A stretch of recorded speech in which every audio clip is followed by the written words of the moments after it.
자, 이제 어디까지 말씀을 드렸는가 하면 36페이지의 공급의 변화와 공급량 변화, 여기까지 말씀을 드렸어요. 제가 이제 설명을 다 드렸으니까 여러분들이 이제 읽어서 확인만 하시면 되는 정도고요. 그리고 이제 제가 말씀드린 거는 여기 교재에 있는 거 말고도 조금 더 말씀을 드렸죠. 여기 있는 거 말고도 조금은 더 말씀을 드렸는데, 이제 그렇지만 큰 틀은 여기 있는 거하고 똑같아요. 중요한 게 이제 공급량 변화, 공급 변화, 수요량 변화, 수요 변화가 어떤 개념인지 구별을 하시고요. 그다음에 이제 시장 균형의 변동이라는 단원이 있죠. 자, 요거는 이제 일단 두 가지로 나누어서 설명을 드리면, 하나는 균형이라는 거 하고요.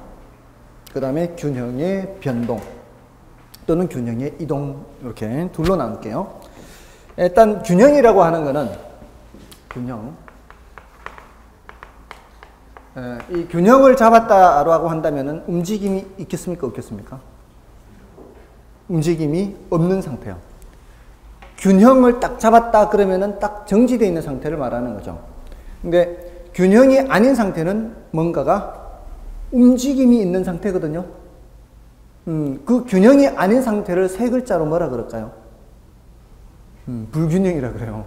아주 간단해요. 근데 그 불균형과 균형, 이렇게 하는 균형이라고 하는 거는 지금 시장이라는 무대에 수요하고자 하는 양하고요, 공급하고자 하는 양이 똑같을 때요. 수요하고자 하는 양과 공급하고자 하는 양이 똑같을 때가 바로 균형이에요, 균형. 그러니까 요 균형은 수요량과 공급량이 어떻다고요? 일치한 거예요, 일치. 이렇게. 그럼 불균형은 뭐겠습니까?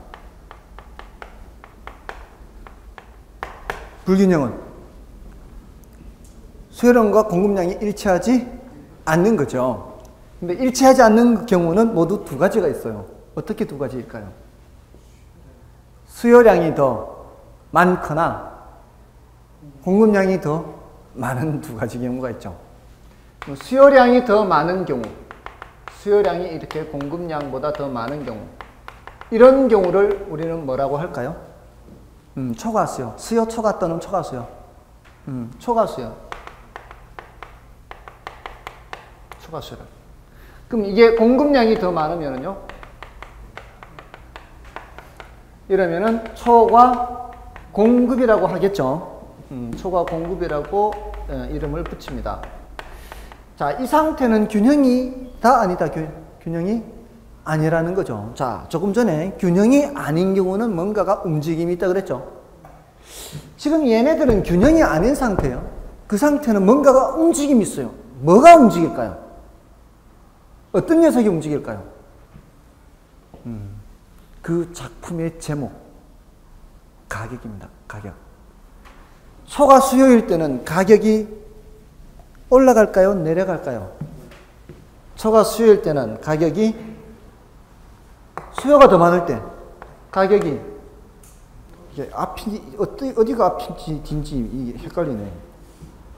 이게 앞인 것 같은데 쓴 걸 보면 또 이게 앞인 것 같기도 하고, 손에 잡는 부분이 이렇게 반질반질해야 되는 거 아닌가요? 이때는 가격이 어떻게 해요? 올라가는 거예요. 수요가 더 많으니까, 사고자 하는 사람이 더 많으니까 이때는요, 가격이 내려가게 되는 거죠. 됐나요? 아주 간단하죠? 아주 쉬워요. 자, 근데 보세요. 자, 이거를 머릿속에 그려보는 거예요. 여기 지금 수요하고자 하는 사람이 잔뜩 있고요. 여기 공급하고자 하는 사람은 별로 없어요. 가격이 어떻게 된다고요? 가격이 올라간다고요? 자, 가격이 올라가면서 조금 전에 지웠지만, 가격이 올라가면은 수요하고자 하는 양은 어떻게 된다 그랬어요? 가격이 올라가면 수요하고자 하는 양, 점의 변화가 나타나죠. 그 점의 변화, 머리 그래프상으로는 점의 변화인데, 이 시장에 등장한 사람들이 가격이 올라감에 따라 빠져나갑니다. 가격이 올라가니까 수요하고자 하는 양을 줄이니까. 대신 저 무대 바깥에 있던 공급하고자 하는 사람은 가격이 올라가면 어떻게 더 들어오는 거죠. 그걸 머릿속에 그려보시라고요. 가격이 올라가면서 수요하고자 하는 양은 빠져나가고 공급하고자 하는 사람들은 무대로 등장하는 거죠. 그래서 양쪽이 어떻게 될 때까지, 똑같을 때까지 계속 가격은 올라가는 겁니다. 그래서 똑같아지면 더 이상 가격이 안 올라가는 거죠. 이제 멈추는 거죠, 가격이. 그 멈춤 상태가 뭐예요? 균형이란 말이에요, 균형. 요렇게 해서 균형으로 간단 말이에요, 요렇게 해서. 요렇게 해서 균형으로 가는 거예요. 요때는요, 가격이 내려가서 균형으로 가는 거죠. 그럼 이건 머릿속으로 어떻게 그림을 그릴 수가 있어요? 공급하고자 하는 사람이 많은 거예요. 수요하고자 하는 사람이 적은 거예요. 그럼 가격이 어떻게 돼요? 내려가죠. 가격이 내려가면서 공급자들이 마음에 안 들어요, 가격이. 그러니까 안 팔고 나가는 거죠. 그 가격에는 뭐 생산을 안 하는 거죠. 생산량이 줄어들어요. 생산해서 판매하고자 하는 양이. 대신 가격이 낮아지면은 사고자 하는 사람들이 더 늘어나죠. 그래서 더 등장하는 겁니다. 그래서 어떻게 될 때까지? 같아질 때까지. 같아지면 더 이상 가격은 내려가지 않는다는 겁니다. 그게 바로 균형이라는 거죠. 됐습니까? 그게 바로 균형이에요, 균형. 일단 균형은 그렇고요. 그럼 결정된 균형이 이동하는 거예요. 결정된 균형의 이동. 그게 균형의 이동이에요. 이거는 난이도가 조금 더 높습니다. 그래서 조금은 어려운데 한번 들어는 보세요. 근데 이제 요거는 약간 어려우니까 나중에 해도 관계는 없어요. 지금 여기까지만 해도 사실 괜찮은데요. 균형이라고 하는 것을 우리가 그 매스컴에서는 균형이라는 말을 안 하거든요. 실무에서는. 여러분들 혹시 그런 표현 들어보셨어요? 매스컴에서 가격이 보합 상태다라는 말 들어보셨나요? 보합. 그런 말 들어보셨어요? 그게 바로 이론에서 얘기하는 거의 균형 상태를 말하는 거예요. 보합이라는 거는 지금 가격의 변화가 거의 없는 상태를 말하는 거거든요. 근데 이론적으로는 균형이라고 해서 수요량과 공급량이 똑같잖아요. 근데 실무에서는 이게 똑같을 수가 없잖아요. 현실적으로. 이게 똑같은 수량일 수가 없거든요. 약간은 차이가 있을 수 있잖아요. 그걸 균형이라고 말은 못하고 그걸 보합이라고 하는 거죠. 자, 그럼 어떤 상태인가 하면은 어떤 중개사무소를 생각해 보세요. 중개사무소가 시장이라고 생각하면 돼요. 왜냐하면은 거기에는 사려는 사람도 오는 곳이고 팔려는 사람도 오는 곳이죠. 중개사무소가 바로 시장이라고 생각하시면 돼요. 자, 근데 계속 한 달에 10건씩 계약서를 써요. 한 달에 10건씩 쓰면은 많이 쓰는 걸까요? 적게 쓰는 걸까요? 알 수 없어요. 욕심이 상당히 많은가 보다. 10건씩 쓰면 엄청 버는 겁니다. 엄청. 제가 말할 때는 이제 매매를 기준으로. 조그만 거 말고. 매매를 기준으로 하면 한 달에 10건 쓰면요. 엄청나게 버는 겁니다, 그거. 최소 몇백씩이요. 매매면. 더군다나 양타면은. 양타는 양쪽을 다 받는 걸 말해요. 이쪽 매수인과 매도인에게 다 받는 거. 그럼 나 혼자 먹는 거죠. 근데 보통 이제 이런 요즘은 워낙 그 정보화 시대라 물건을 다른 사람하고 이렇게 공동 중개하는 경우가 있어요. 그러니까 매수인을 중개하는 중개인하고 매도인을 중개하는 중개인하고 이렇게 이러면은 이제 한쪽만 받는 거잖아요. 그래도 몇백인데 뭐. 그래도. 그러니까 그런 거 10건 하면 엄청 많이 하는 거예요. 어쨌든 10건 너무 많다 그러면 5건. 5건. 한 달에 5건씩 근근히 뭐 유지는 하는 정도.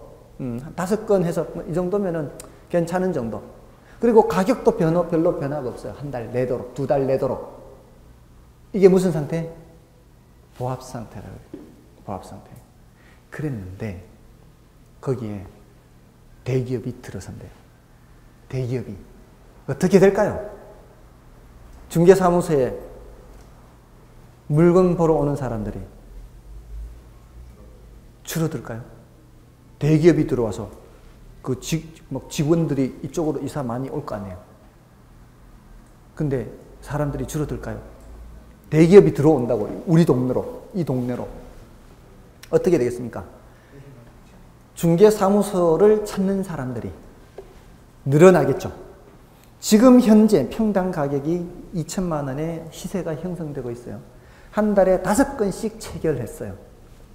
이게 균형 상태라고 생각하자고요. 거래량은 얼마요? 5건. 거래량 5건. 평당 가격은 2천만 원. 이게 균형 가격, 균형 거래량이라고 해요. 균형 가격과 균형 거래량. 자, 그런데 대기업이 이 동네에 이제 들어선다고 하면은 중개사무소에 찾는 사람들이 숫자가 늘어나겠죠. 이제 균형 다섯이었는데 사려는 사람들이 늘어난다고요. 사려는 사람들이 이제 15으로 늘어나는 거예요. 팔려는 사람은 5인데 원래 균형 상태에서는 공급이 5이었잖아요. 근데 지금 어떤 대기업이 그 동네로 들어온다는 얘기는 공급 결정 요인이 아니고 수요 결정 요인이라고 생각해야 돼요. 공급은 생산 기술, 생산 요소가 이런 게 공급에 영향을 미치는 거거든요. 지금 어떤 호재, 개발 호재가 생겼다. 이거는 뭐가 증가하는 요인이라고요? 수요가 증가하는 요인이에요. 그러니까 찾는 사람들이 늘어난다고요. 그러면 이제 뭐가 발생하게 되는 거예요? 이게 발생하게 되는 거예요. 이게 공급량은 지금까지 균형량이 이렇게 5이었잖아요. 5이었는데 얘는 변함이 없는데 얘가 어떻게 돼버렸다고요? 얘가 15가 돼버렸다고요. 수요하고자 하는 수량이. 그러니까 초과 수요가 되니까 이제 가격이 올라가겠죠. 평당 2,000이 아니라 이제 2,100, 2,200 올라가겠죠. 올라가면서 등장했던 15 중에 일부는 빠져나갑니다. 등장했던 15 중에, 이 15은 평당 얼마일 때 15이에요? 평당 2,000에서 15으로 늘어난 거죠. 평당 2,000에 15명이 이제 더 사려고 등장했는데 어제 물건 보고 오늘 다시 와서 보려고 하는데 그 사이에 가격이 올라가는 거예요. 하루가 다르게. 그러면은 가격이 안 맞는 사람은 또 다시 빠져나가는 사람이 생겨요. 이 중에 일부가. 지금 어떤 상태예요? 지금 가격이 올라가고 있는 상태죠. 그러니까 올라갔던 예 중에는 좀 떨어지는데 판매할 물건 내놓는 사람은 샀던 사람 중에 이제는 내놔도 좀 시세 차익도 좀 얻겠구나 해서 파는 사람이 하나 둘 더 나타나기 시작해요. 그러면서 어떻게 해요? 요게 올라가면서 요거는 떨어지면서 다시 어떻게 돼? 같아지겠죠? 그게 만약에 10이라면 10. 이 10이 이제 양쪽이 다 10, 10이 되는 거예요. 10, 10 이렇게 되는 거죠. 이게 새로운 균형이 되는 거예요. 새로운 균형량. 그러면서 가격은 예를 들어 2,500이 됐다. 가격이 올라가면서 거래량이 늘어났죠. 이게 바로 균형의 이동이라는 거예요. 균형의 이동. 균형이 변했다 이런 말이에요. 됐습니까? 이런 거를 이제 나중에 할 거라고요. 지금 방금 말씀드린 거는 더 이상 그래프로 그려드리지 않고요. 나중에는 이제 이런 것들을 그래프로 다 확인을 할 수 있어야 돼요. 지금 근데 이해는 되셨죠? 그 동네에 어떻게 돼서 이제 거래량이 늘어나면서 가격이 올라, 그러면은 충분해요. 지금은 그래프로 그려서 설명을 할 수 있을 정도까지는 필요가 없고요. 이런 거, 이게, 이렇게 균형이 변하는구나. 새로운 균형이 됐구나. 그러면 더 이상 이제 2,500에서 안 올라가는 거죠. 거래량도 이제 10건 되는 거죠, 이제. 이 상태. 자, 이게 균형의 이동까지 말씀을 드렸습니다. 자, 됐고요. 그래서 지금 균형의 이동이라는 게 오른쪽 페이지 37페이지에 괄호 1번, 괄호 2번 이게 지금 복잡한 내용이거든요. 그러니까 지금 이거를 아신다면은 지금 당장 시험 치러 가도 돼요. 그러니까 이거는 요 페이지는 37페이지는 일단은 나중에 하자고요. 지금 저거까지만 설명을 들었으면 충분하고요. 자, 다음에 이제 38쪽에 가시면 수요와 공급의 탄력성이라는 것이 있죠. 자, 요 놈이 좀 골치가 아픈 놈입니다. 이게 개념이 좀 어려워요.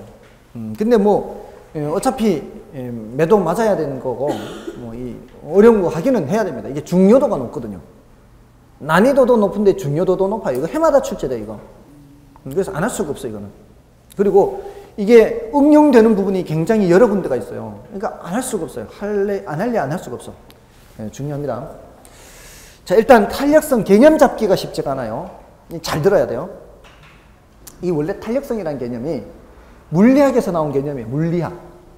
물리학에서 어떤 충격을 딱 주잖아요. 그럼 충격을 줬을 때 충격 준 크기와 그 나타난 반응의 크기를 비교해서 충격에 비해서 반응이 크게 나타나면 탄력적, 충격에 비해서 반응이 적게 나타나면 비탄력적, 이런 표현을 하거든요. 예를 들어서 왜 우리 공 같은 거 튀게 하잖아요. 탄성이 큰 거는 많이 튀죠. 언제 월드컵이었죠? 남아공 월드컵이 언제 왜 탄성이 굉장히 커서 골키퍼들이 공 잡기가 쉽지 않을 거다 이런 말 하잖아요. 이렇게 튀겼을 때 이렇게 튀는 정도, 높이 떨어뜨렸을 때 이런 걸 다 탄성, 탄력성 하는데 지금 여기 우리 수요 공급에서 이제 탄력성 개념을 이제 적용하려고 하는 거예요. 근데 그 수요 공급에서는 아까 그 수요량에 영향을 미치는 게 뭐가 있다 그랬어요? 수요 결정 요인이 있다 그랬잖아요. 수요 결정 요인에 가격도 있고요. 또 뭐도 있고요. 소득도 있고요. 또 관련재 가격. 이 수요가 중요해요. 수요가. 공급보다 수요가 중요합니다. 수요를 확실하게 정복하면 공급은 아무것도 안 해요. 수요가 내용이 많거든요. 자, 보세요. 가격이 변할 때 수량이 변하잖아요. 소득이 변할 때 수량이 변하죠. 귤 가격이 변할 때 사과 수요량 변하잖아요. 맞죠? 충격 주는 게 뭐예요? 얘네들이 충격을 주는 거예요. 반응은 얘가 반응이에요. 맞나요? 얘가 변했을 때 얘가 변하고 얘가 변했을 때 얘가 변하잖아요. 우리는 무엇의 크기를 보려고 하는가 하면은 이 녀석의 크기를 보려고 하는 거예요. 얘가 얼마나 많이 변하는지를 보려고 하는 거예요. 얘가. 그러니까 탄력성 하면은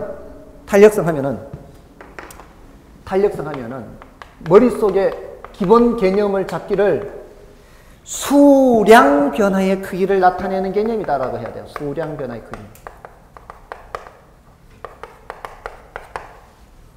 수량 변화 크기. 탄력성이 크다 하면은 수량 변화가 크다 이렇게 연결을 지어야 돼요. 탄력성이 작다 이러면 수량 변화가 작다 이렇게 기본 개념을 그렇게 잡아야 돼요. 그런데 보세요. 가격이 변하면 수량이 변하는데 자 우리 한번 예를 들어 볼게요. 여러분들 왜 특히 여자분들이 많이 쓰는 액세서리 있죠. 남자분들은 뭐 별로 액세서리 같은 거 별로 안 하는데 여자분들이 그 액세서리 가격 변할 때 그 액세서리 수량을 변화시키는 거 하고요. 우리가 먹는 음식 가격이 변할 때 수량 변하는 거 하고요. 한번 비교해 보자고요. 액세서리 가격이 반값이 됐어요. 그랬을 때 수량을 몇 % 정도 변화시킬 것이냐 하고요. 쌀 가격이 반값으로 떨어졌을 때 쌀 수요량을 변화시키는 퍼센트를 한번 생각해 보자고요. 쌀 가격이 반값으로 떨어지면, 쌀 가격이 떨어지면 아무래도 쌀 수요량이 조금은 늘어날 수는 있겠죠. 근데 많이 늘어날까요? 그렇지 않을까요? 쌀 가격이 반값으로 떨어진다고 배 터지게 먹을까요? 그렇지 않겠죠. 수량 변화가 클까요? 적을까요? 적다고요. 우리가 먹는 식품 이런 것들은 수량 변화가 커요? 작아요? 작은 재화예요. 수량 변화가. 근데 액세서리 이런 것들은 반값 하면은 뭐 당장 2개라도 살 거 아니에요. 당장. 1개 살 거. 그러지 않습니까? 그런 액세서리 같은 건 수량 변화가 큰 재화예요. 그게 이제 어떤 재화냐에 따라서 정부 정책이 달라져요. 이제 재화의 성격을 알아야 되거든. 그래서 이런 거 공부하는 거예요. 수량 변화가 큰 재화가 있고 수량 변화가 작은 재화가 있거든요. 자, 우리 원래도 지금 배추 가격이 지금 많이 떨어졌다 그러죠. 배추 가격이. 만약에요. 배추 가격이 떨어졌을 때 사람들이 별로 안 사 먹는다면요. 늘리는 양이 크지가 않다면 그러면은 조금만 많이 생산돼도요. 가격이 폭락합니다. 더 이상 안 사니까. 싸도 안 사니까. 가격이 폭락해요. 그리고 가격이 올라도 먹기는 먹어야 되잖아. 수량 변화가 작은 재화니까 올라도 크게 못 줄이거든요. 그럴 때는 조금만 생산이 감소해도 가격이 폭등합니다. 그런 재화의 성질이. 그래서 그런 재화에 대해서는 특별히 이 물가 당국에서도 늘 주의를 하는 거예요. 그는 이 생필품 같은 것들은 수량 변화가 작기 때문에 대신 가격 변화가 크게 나타나요. 수량 변화가 작은 재화는 가격 변화가 크게 나타납니다. 그럼 반대로 수량 변화가 큰 재화는요, 가격 변화가 적게 나타납니다. 그런 특징이 있어요. 그래서 그런 것들을 공부하기 위해서 탄력성을 공부하는 거예요. 아셨죠? 자, 그런데 가격이 변해서 수요량이 변할 수도 있고요. 소득이 변해서 수요량이 변할 수도 있죠. 귤 가격이 변해서도 수요량이 변할 수 있죠. 그래서 이걸 이름을 붙일 때 가격이 변해서 수량이 변하는 정도를 볼 때는 수요의 가격 탄력성이라 그래요. 소득이 변해서 수요량이 변하는 정도를 볼 때는 수요의 소득 탄력성을 해요. 관련제 가격이 변할 때 이 수량 변하는 정도를 살펴보는 것은 관련제 가격 탄력성 하면 좋은데요. 그렇게 하지 않아요. 이때는 교차 탄력성이라 그래요. 교차. 자, 잘 들어보세요. 왜 교차라는 말을 쓰는가? 이게 저도 대학 다닐 때 이게 왜 교차라는 말을 쓰는지 처음에는 몰랐어요. 아주 간단해, 근데. 자, 보세요. 사과 가격이 변할 때, 제 오른손 쪽이 사과예요. 사과 가격이 변할 때 사과 수요량 변할 수 있잖아요. 요거 변하는 건 무슨 탄력성이라고요? 사과 가격이 변할 때 사과 수요량이 변하는 정도를 보는 거는 가격 탄력성이에요. 가격. 같은 재화예요. 같은 재화. 사과의 가격 탄력성이 되는 거예요. 자, 귤 가격이 변할 때 귤 수요량 변하는 거 살펴볼 수 있겠죠. 그거는 뭐예요? 귤의 가격 탄력성이 되는 거예요. 그냥 가격 탄력성 하면은 가격 변하는 재화와 수요량 변하는 재화가 같아요. 가격 탄력성은. 근데 자, 요거는 어떻게 보는 거예요? 귤 가격 변할 때 뭐 살펴보려고 하는 거예요? 사과 수요량 살펴보려고 하죠. 귤 가격이 변할 때 사과 수요량 변하는 정도 보는 거예요. 또 사과 가격 변할 때 귤 수요량 변하는 거 보려고 하는 거예요. 무슨 탄력성? 교차 탄력성이라고 합니다. 됐어요? 됐습니까? 그러니까 이 교차 탄력성은 가격 변하는 재화와 수요량 변하는 재화가 어때요? 다른 거예요. 다른 거. 뭔 뜻인지 아시겠죠? 다 교차 탄력성이에요. 다 교차 탄력성. 그러니까 우리 부동산 쪽에서는 이렇게 얘기해요. 빌라 가격이 변하는데요. 단독주택 수요가 변해요. 빌라 가격이 올라가요. 똑같은 조건인데 빌라 가격이 올라가 버리면 똑같은 조건인데 빌라 가격이 올라가면 사람들 빌라 안 살 거 아니에요. 대신 뭐를 사요? 단독주택 산다고. 빌라 가격이 변하는데 단독주택 수요가 변한다고요. 또 반대로 어떻게 할 수도 있어요? 단독주택 가격이 변하는데 뭔 수요가 변할 수 있어요? 빌라 수요가 변할 수 있잖아요. 그러니까 무슨 탄력성? 교차 탄력성 이렇게. 충분히 이해되죠? 그래서 교차 탄력성이라고 그러고 소득 탄력성이라고 그러고 가격 탄력성이라고 얘기를 해요. 지금은 이름만 알아도 돼요. 지금은. 됐습니까? 그래서 우리 교재에서 그 뭐 공식도 있죠. 공식이 있는데 이거 지금 단계에서는 이 공식을 외우려고 하지 마시고요. 이 공식이 중요한 게 아니라 우리는 이거를 할 줄 알아야 돼요. 앞으로 이거 숱하게 나옵니다. 엄청 많이 나와요. 근데 원래 계산 문제가 몇 문제 나왔다고요? 11문제 나왔다고, 11문제. 계산 문제를 이제 소홀히 할 수가 없어요. 그래서 계산 문제를 어느 정도는 해야 되니까 여러분들 100에서 120으로 변할 때 몇 퍼센트 변하는 거 이런 거 계산하실 수 있나요? 제가 지금 바보 같은 질문 하고 있죠. 몇 퍼센트 변한 거예요? 100에서 120으로 가면 몇 프로 변하는 거예요? 20% 변하는 거죠.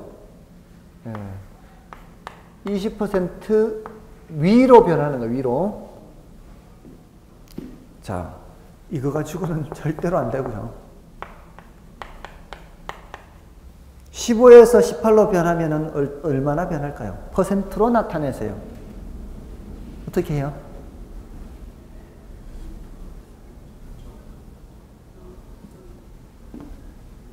15분의 몇 해야 돼요? 3 해야 돼. 15분의 3. 이렇게 쉬운 숫자 안 준다고요, 문제에서.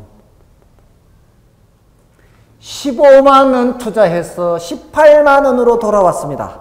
내 원금 15만 원 나가서 18만 원이 돼 돌아왔습니다. 수익률이 몇 퍼센트일까요? 숱하게 한다고 이런 거. 수익률 계산할 때. 어떻게 해요? 원금 15만 원에 새끼 친 거 얼마? 3만 원. 이렇게 할 거 아니에요. 그렇게 한다고요. 돈 계산한다고 생각하시라고요. 15분의 3 하면 어떻게 나와, 이것도? 20%. 그리고, 이 퍼센트 뜻 아시죠? 퍼센트의 뜻이 뭐예요? 백분율이라 그러잖아요. 퍼센트의 뜻은 곱하기 100분의 1이란 뜻이에요. 그러니까 20%는 숫자로 나타내면 어떻게 되는 거예요? 20 곱하기 100분의 1 해서 0.2가 되는 거죠. 맞나요? 퍼센트 아시죠? 이런 거는 사용은 거의 안 하지만 이거 기호는 뭘까요? 이거 기호는 동그라미 2개예요. 동그라미 뭐 여기 한 개, 여기 한 개, 여기 한 개, 여기 2개예요. 이런 기호 있는 거 아세요, 혹시? 퍼밀이에요. 퍼밀. 이거는 퍼센트고, 센트는 100의 의미가 있어요. 100. 밀은 1000의 의미가 있어요. 밀리미터라 그러죠. 밀리미터. 1미터를 1000등분한 겁니다. 1미터를 1000등분한 게 밀리미터라고요. 그 한 칸이 1밀리미터라고요. 1미터를 100등분하면 뭐고요? 센티미터라고요. 센티미터. 센트가 100이라는 의미고 밀은 1000이라는 의미라고요. 그러니까 퍼센트라고 하잖아요. 100등분 했는 것에 20개라는 얘기죠. 0.2라는 얘기예요. 퍼밀 하면은 1000등분 했는 것 중에 한 개, 이런 의미고요.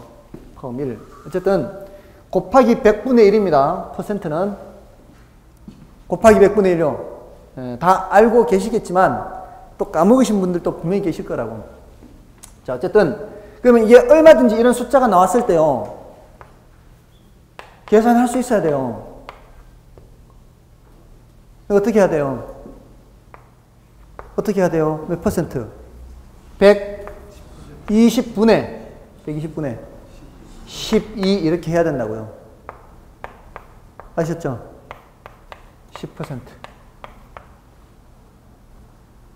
항상 여러분들 이거 경우에 따라 암산도 할 수도 있어요. 할 필요도 있어요. 빨리 할 수 있으니까. 암산할 때는 항상 10%를 기준으로 계산하세요. 우리 시험에는 그런 쉬운 숫자가 많이 나와요. 120의 10%는 뭐예요?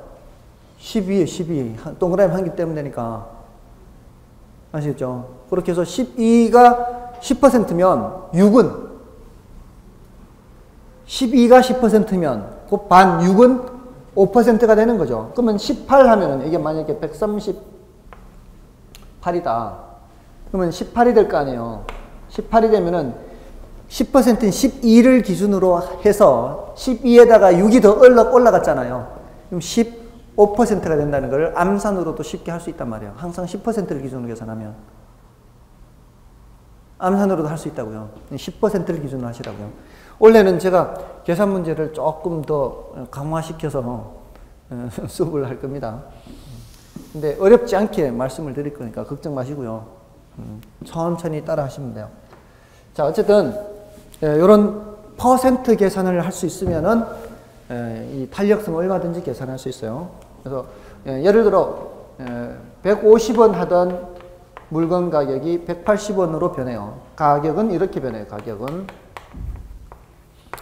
근데 수요량이 150원 할 때 10개 하던 것이 180원 하니까 9개 이렇게 바뀌어요. 수요량과 가격이 이렇게 변한다면 가격은 몇 퍼센트 변했어요? 가격이 몇 퍼센트 변했어요?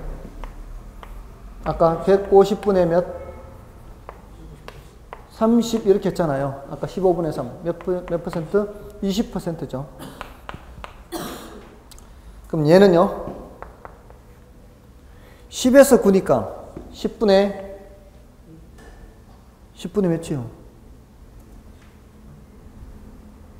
마이너스 1은 마이너스 1. 숫자가 작아졌잖아요. 10만 원이 나가서 9만 원 하면은 마이너스 10%잖아요, 수익률이. 수익률, 돈 계산하라고, 돈 계산. 10만 원이 나가서 9만 원으로 오면은 마이너스 10% 아니에요. 그러니까 마이너스 0.1, 마이너스 10%예요. 자, 그러니까 가격 탄력성은 수요의 가격 탄력성은 가격 변화율을 밑에 쓰고요. 분자의 수요량 변화율을 쓰거든요. 이게 지금 제가 어떻게 써서 지금 수요의 가격 탄력성 했죠. 여기도 이게 위에 있고 이게 밑에 있죠. 이게 위에 있고 이게 밑에 있죠. 위에 있고 밑에 있죠. 얘네들이 다 어디로 가야 되는 거예요? 분모로 가는 거고요. 얘가 분자로 가는 거예요. 분모분의 분자, 분모분의 분자, 분모분의 분자. 됐습니까? 그러니까 가격 변화율 분의 뭐라고요? 수요량 변화율. 그러니까 이거 외우려고 하지 마시고요. 외우는 게 이게 분모가 뭐고 이렇게 외우는 게 아니라 저 모양에서 머릿속에 그냥 사진 찍듯이 찍으면 되는 거예요. 그냥 분모분의 분자, 분모분의 분자 이렇게. 그죠? 외우는 거 아니라고요. 그냥 수업 들으면서 자연스럽게 그냥 분모분자, 분모분자 되는 거예요. 그리고 여기서처럼 제가 그렇게 공식을 말씀을 안 드리잖아요. 왜? 이게 변화율 퍼센트 계산한 거예요. 이건 퍼센트 계산할 수 있으면 굳이 이렇게 공식을 끝에 있는 공식 38페이지 박스 안에 맨 끝에 있는 공식을 외울 필요는 없다고요. 그렇게 계산만 할 줄 알면 된다고요. 그러니까 이렇게 외우는데 근데 자 보세요. 이게 마이너스 10%잖아요. 여기가 20%잖아요. 그러면 이게 분모가 마이너스고 분자가 플러스면 이 전체 부호가 어떻게 돼요? 마이너스가 돼야 되죠. 근데 지금 거기에 지금 생략돼 있어요. 지금 빠져 있어 지금. 여기 절대값이 있어야 돼. 절대값이 있어야 돼요. 절대값이 하셔야 돼 지금. 예, 그 절대값이 있어야 돼요. 그래서 이거를 나타낼 때는 2로 나타내요. 2로. 마이너스를 떼고 생각하라고요. 10분의 20만 보면 된다고요. 10분의 20 해서 2 이렇게 돼요. 우리 시험에는 어떻게도 출제되는가 하면은 이것도 여러분한테 어려울까봐 가격 변화율이 15%, 수요량 변화율이 30%일 때 탄력성은 몇일까요? 이렇게 물은 적도 있어요. 그냥 15분의 30 이렇게 해서 대답하면 돼요. 이게 딱 우리 수준이에요. 그게. 그런 것만 맞춰도 돼요. 계산 문제에서. 그런 것만 맞춰도 한 2개, 3개 정도는 건져요. 2개, 3개. 올해도 쉬운 문제가 한 3개 정도 됐어요. 11문제 중이니까 좀 쉬운 문제가 많게 따지면 한 4개 정도는 되겠네요. 그러니까 한 3분의 1 정도는 쉬운 문제. 3분의 1 정도는 좀 중급 문제. 3분의 1 정도는 난이도가 높은 문제. 근데 원래는 난이도가 높은 문제가 2문제 정도, 아주 많이 잡아봐야 3문제밖에 안 돼요. 근데 난이도가 높은 문제 다 틀린다 해도 8문제 정도는 맞출 수가 있어요. 오히려 계산 잘하는 사람들은 오히려 올해 같은 경우에는 훨씬 유리했어요. 근데 계산이 그렇게 어렵지 않으니까 올해 그 합격한 분 중에 정말 불안한 한 분이 계셨거든. 저는 그분 떨어지는 줄 알았어요. 왜냐하면 계산 문제가 11문제 나왔는데 그분이 계산 문제 울렁증이 있대. 숫자만 보고 울렁거린대. 아, 큰일 났다. 이분 원래 안 됐겠구나. 근데 웬걸 합격했다는 거예요, 그분이. 어떻게 합격했냐고. 그랬더니만 계산 문제 2문제만 자기 손으로 풀고 나머지는 다 찍었대요. 2문제는 풀었다는 2문제는. 근데 2문제 푸는 게 맞췄어요. 근데 제가 이 해마다 시험을 보면은 뭘 하는가 하면은 시험지를 받자마자 이거 수업만 들으면 이거는 틀리지 않을 문제. 그러니까 그런 문제를 표시를 하거든요. 40번까지. 근데 40번에 아주 쉬운 문제가 있었어요. 중간중간에 어려운 문제가 있어도. 근데 어쨌든 계산 문제 11문제 빼고요. 계산 문제는 기본적으로 난이도가 높다고 사람들이 생각하니까 이거는 제껴놓고 11문제. 그럼 29문제 남았잖아요. 그 29문제 중에서도 이런 문제는 틀릴 가능성이 많다 해서 8문제를 뺐더니 나머지 21문제가 남더라고요. 그 21문제는 그냥 수업만 들으면은 맞출 수 있는 그런 거예요. 근데 이제 문제는 뭔가 하면은 쉬운 문제와 어려운 문제가 중간중간에 섞여 있거든요. 그러니까 사람들이 어려운 문제를 만나게 되면은 당황을 하기 때문에 쉬운 문제도 못 풀어요. 시험장 밖에 나와서 보면 보이는데 시험장에서는 그게 안 보이는 거예요. 실력이 돼도. 근데 제가 그 사람하고 이제 통화를 하게 됐어요. 합격했다고. 그래서 참 반갑더라고. 그분 굉장히 걱정했는데. 그래서 시험지 갖고 있는 도대체 어떻게 해서 그래? 29개나 나오고 29개. 24개면 합격하는데 5개나 더 맞은 거예요.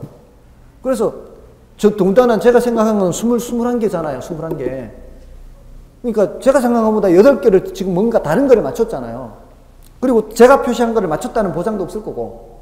그래서 이제 같이 불러보라 그랬어요. 뭐 이거 맞췄어요? 맞췄어요? 맞췄어요? 했는데 제가 표시한 21개를 하나도 안 틀린 거예요. 그러니까 틀리면 안 되는 것들을 다 맞춘 거예요. 기본적으로 주는 점수는 다 받은 거예요. 21개. 거기에다가 계산 문제 자기가 푼 거 풀었죠. 그리고 다른 이런 문제, 이거 헷갈릴 수도 있는데 그런 것도 풀었더라고. 그렇게 하니까 벌써 25개인가 됐어요, 벌써. 그러니까 넘은 거예요. 그것만 해도. 근데 계산 문제 찍은 게 4개 맞았대요. 그래서 29개 나온 거예요, 29개가. 그러니까 찍은 게 안 맞아도 합격은 할 점수인데, 근데 운까지 따라서 이렇게 찍은 것까지 맞춘 거예요. 근데 제가 봤을 때는 그분이 실력으로도 합격을 할 수 있었던 거죠. 그러니까 그분이 더군다나 끝까지 학원에 나오신 분이거든. 빠지지 않고. 그러니까 그런 분이 합격을 해야 그래도 제가 할 말이 있잖아요. 이런 분 합격한다. 끝까지 이렇게 계속. 근데 중간중간에 좀 잘하는 듯 보여도요. 중간중간에 뭐 이렇게 농땡이 치고 이렇게 한동안 안 보이는 사람들이 있어요. 이런 사람들이 안 되는 거예요, 이런 사람들이. 거의 다 떨어졌어요, 그런 사람들이. 원래. 끝까지 학원에 꾸준히 나온 사람들이 거의 다 합격했어요. 너무 그게 다행스러운 거예요. 가르치는 사람 입장에서는. 그러니까 잠깐 외도를 하면 안 돼요. 계속 꾸준히 나오셔야 된다고. 그러면 합격을 한다고요. 자, 어쨌든 그분이 계산 문제 그래도 2개 풀었다고요. 그 푼 것 중에 하나가 이거 있어요, 이거. 원래 나왔거든, 이게. 탄력성이 2래요. 그러면은 이게 이제 이 숫자의 의미를 해석을 해야 된다, 이 말이에요. 수량 변화의 크기가 2배란 뜻이에요, 2배. 탄력성의 숫자가 2다. 이 소리는 수량 변화의 크기가 2배다. 뭐에 비해서? 가격 변화에 비해서 2배다. 이 말이에요. 가격 변화에 비해서 2배. 그래서 원래 시험이 이렇게 나왔어요. 수의 가격 탄력성이 2이고 가격이 4% 상승했을 때 수요량 변화는 이렇게 물었어요. 수요량 몇 프로 변해요? 몇 프로요? 8%. 그게 다라고요. 원래 시험이 그거였다고요. 근데요, 수업 시간에 누누이 얘기하거든요. 1번 4% 증가, 2번 4% 감소, 3번 8% 증가, 4번 8% 감소, 5번 12% 증가. 이렇게 나왔는데요. 여기다 갖다 체크한 사람이 수두룩합니다. 수두룩해요. 지금 가격이 올라갔다 그랬잖아요. 가격이 올라가면 수요량이 올라가겠어요? 감소하겠어요? 이게 정답이라고, 이게. 누누이 얘기했거든. 가격이 올라가면 수요량이 줄어들어요? 늘어나요? 가격이 올라가면 줄어든다고 그렇게 대답을 해놓고는 여기 와가지고는 가격이 4% 올라가면은 수요량이 2배가 변하면 8% 변하는 것까지는 해놓고는 증가에다 갖다 표시를 하면 되냐고, 이게. 뭔 뜻인지 아시겠어요? 탄력성은 뭐의 크기라고요? 수량 변화의 크기를 나타내는 거예요. 그러니까 탄력성이 0.5다 그러면은 뭐예요? 수량이 0.5배만큼 변한다는 뜻이에요. 아시겠습니까? 항상 이걸 꼭 기억하고 있어야 돼요. 탄력성은 뭐의 크기를 살펴보는 거다? 수량 변화의 크기를 살펴보는 거예요. 수량이 요만큼, 요 배수만큼 변한다 이런 뜻이에요. 그러니까 0.5배만큼 변한다 이 소리는 수량이 많이 변한다는 얘기예요. 적게 변한다는 얘기예요. 0.5배는 1보다 작은 숫자잖아요. 그럼 적게 변한다는 얘기예요. 1보다 큰 수는 많이 변한다는 뜻이에요. 요놈에 비해서 많이 가격에 비해서 많이 변한다는 얘기죠. 됐죠? 오늘은 이번 순환은 탄력성의 개념만 알아도 돼요. 아시겠어요? 탄력성의 개념. 탄력성은 뭐다? 수량 변화의 크기를 보는 거예요. 탄력적이다 하면은 수량 변화가 크다 이 소리고, 비탄력적이다 그러면 수량 변화가 작다 이런 말이에요. 그럼 얘는 탄력적이라는 얘기일까요? 비탄력적이라는 얘기일까요? 얘는 탄력적이라는 얘기예요. 1보다 큰 거는 많이 변한다는 얘기예요. 기준이 1이에요. 기준이 1. 이게 분모 분자가 같으면은 1이잖아요. 1보다 작다는 거는 수량이 적게 변한다는 얘기예요. 됐죠? 더 이상 안 해도 돼요. 이번 순환은 탄력성 개념만 알아도 돼요. 수량 변화의 크기다. 몇 배 변하는지 보는 거다. 이렇게. 그리고 여기까지 알면 금상첨화죠. 가격 탄력성도 있고, 소득 탄력성도 있고, 무슨 탄력성도 있다? 교차 탄력성도 있다. 이러면은 충분합니다. 더 이상 할 필요가 없어요. 됐죠? 오늘은 탄력성, 수요 공급에 대해서는 여기까지만 말씀을 드리고요. 나중에 더 말씀을 드리겠습니다. 좀 쉬고요. 경기 변동론에 대해서 좀 말씀을 드리겠습니다.